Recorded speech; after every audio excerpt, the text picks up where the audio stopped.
Hey, Mike. What? Who's got next? What's good, y'all? It's your man Hezo, and welcome back to the Blacktop, where I always got next, you feel me? So we have an Eastern Conference champion, ladies and gentlemen. Congratulations to the Boston Celtics as they take care of the Heat in Game 7, in probably one of the best Game 7s I have watched in a long time, probably since the Cavs-Warriors 2016 NBA Finals. So before I dive into everything, as always, if y'all are new to my channel, go ahead and hit that subscribe button down low. I'm right under my first 300 subscribers. I'm slowly growing, so I appreciate all the help and support y'all have given me. And let's get right into it. So Game 7 was a dogfight between the Heat and Celtics. Just an excellent game from start to finish. It was physical. Boston really controlled most of the game, but Miami made their runs to get back into the game at several points. And credit to Jimmy Butler, man. I feel so bad for this dude because he just did not have enough help other than Bam the entire game. And this is the reason why I picked the Celtics to win this series, because of offense. I just didn't think that Miami had enough offensively to be able to hang with the Celtics. And it showed in Game 7. They were really struggling at points in this game to find offense outside of Jimmy Butler. And it was the same thing in Game 6. Now, obviously, Miami got the W in Game 6. Jimmy Butler played every minute of this game, every second of this game. He did not come out of the game. It's just like, what more can you ask for if you're Jimmy Butler? Like, he put everything out there. And I feel bad for the dude because he needs another star player, because Bam is like a part-time star. He decides when he wants to be a star. I don't know. I like Bam. I really do. I would love to have him on the Hawks, but he picks and chooses when he's going to be a star. Sometimes he gives you 30. Sometimes he gives you 10. Jimmy Butler needs another star player to help him, because he can be the best player on a championship team if he has a co-running mate like Tatum and Jalen do. Shout out to Jimmy Butler, man. Played your heart out.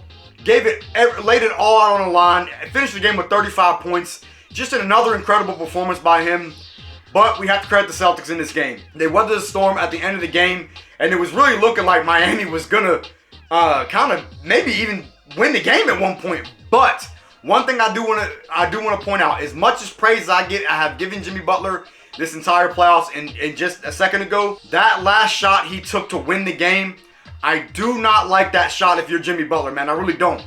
He's not known as a three-point shooter. Now, obviously, yes, he's proven that he can hit it, as he hit 4 threes in Game 6. But that's not your shot. Attack the rim. That's what he was doing all game. You're on a break. You have Al Horford backing up, playing on his heels. Put your head down and get to the rim and either draw contact and get an and one, or just finish a layup to tie the game and rely on your defense to send it to overtime. Now, here's the thing. If Jimmy Butler makes that shot, it's an entirely different narrative, because then he's the hero and it's known as a great shot. But that's the world we live in with sports, is decisions like that, people get criticized. And I'm not going to say that lost him the game, but I just don't like that shot if you're Jimmy Butler. He's so good at attacking the rim with his footwork, the ability to draw contact. I really feel like he kind of settled there, and I know he was trying to win the game, and I get all that, but in the Game 7, I just don't like that shot. Take what the defense is giving you. You had Al Horford on his heels. Attack the rim, man. Attack the rim. You did it all game. Drawing contact, making free throws. Jimmy Butler settled, man, and he bailed the Celtics defense out by taking that shot. So real quick, I do want to point out, before I continue with, my recap here, I just want to say, Marcus Smart and Kyle Lowry, they are two of the biggest floppers I have ever seen in the history of basketball. These dudes just are constantly on the floor trying to sell calls, and it is so annoying watching both of these dudes play. Marcus Smart's a great defender. I get it. Kyle Lowry's a champion. I get it. But they are two floppers, man, and I can't stand watching them play basketball that way. I get trying to sell calls and all that, but there's ways to do it. Just bad basketball, in my opinion, from both of them guys, with trying to sell calls constantly. I hate watching that shit. I know a lot of fans do. Obviously, if you're a Heat fan and a Celtics fan, you may disagree. You probably love watching them play, but that's my opinion as a spectator, as a neutral fan. I hate that, so I had to get that out of the way. One call that I thought was very strange in this game was when Max Strus hit that three in, I think, the second quarter, and then it was reviewed like after a couple plays, and then it was taken off the board. It was in the second or third quarter, I can't remember. Y'all let me know. It was taken off the board. I've never seen that before in a game. I've never seen that before in a playoff game. I didn't even think that was possible. Weird officiating. Weird officiating in tonight's game. It was definitely going both ways. Both teams were getting calls they probably shouldn't have. There was a call with about 4.5, 5 minutes left when Jimmy Butler was on a fast break, and he clearly pushed off at Al Horford. Was not called an offensive foul. There was a lot of questionable calls for Boston as well. Boston got a lot of calls. Miami got a lot of calls. So that's not the reason why Miami lost the game. They struggled for offense down the stretch of the game. Boston extended to around 11 points or 13-point lead, and I thought Miami was dead in the water at that point. But credit to the Heat for making a run in the fourth quarter and cutting it to a 2-point game with just under a minute to play. Hell of a game, man. It just, Miami couldn't close it out. I think they had an opportunity. Again, I just talked about the Jimmy Butler three. I think that was a big missed opportunity, but you live with it. It is what it is. Excellent game all around.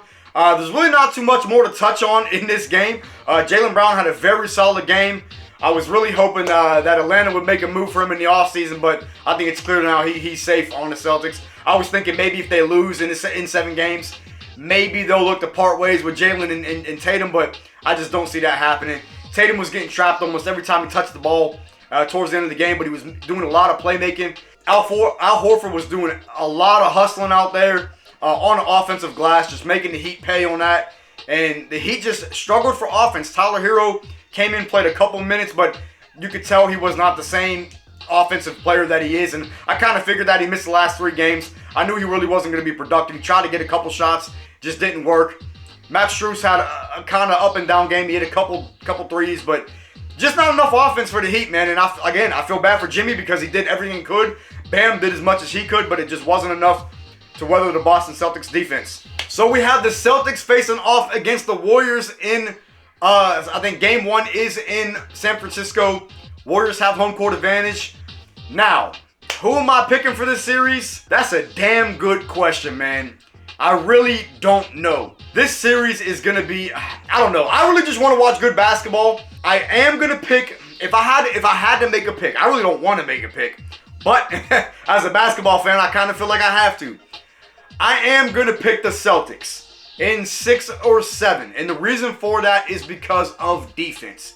Defense wins championships, and Golden State has shown that they have struggled against elite defenses, just like in the Grizzlies series. Now, obviously, they won that series in 6, but there was a lot of times throughout that series where they struggled to find offense. And they lost one game by 50 or almost 50. Keep that in mind. So, I don't know. The Celtics, I think that they have enough offensively to hang with Golden State and enough defense to make Golden State uncomfortable to get into their shooters.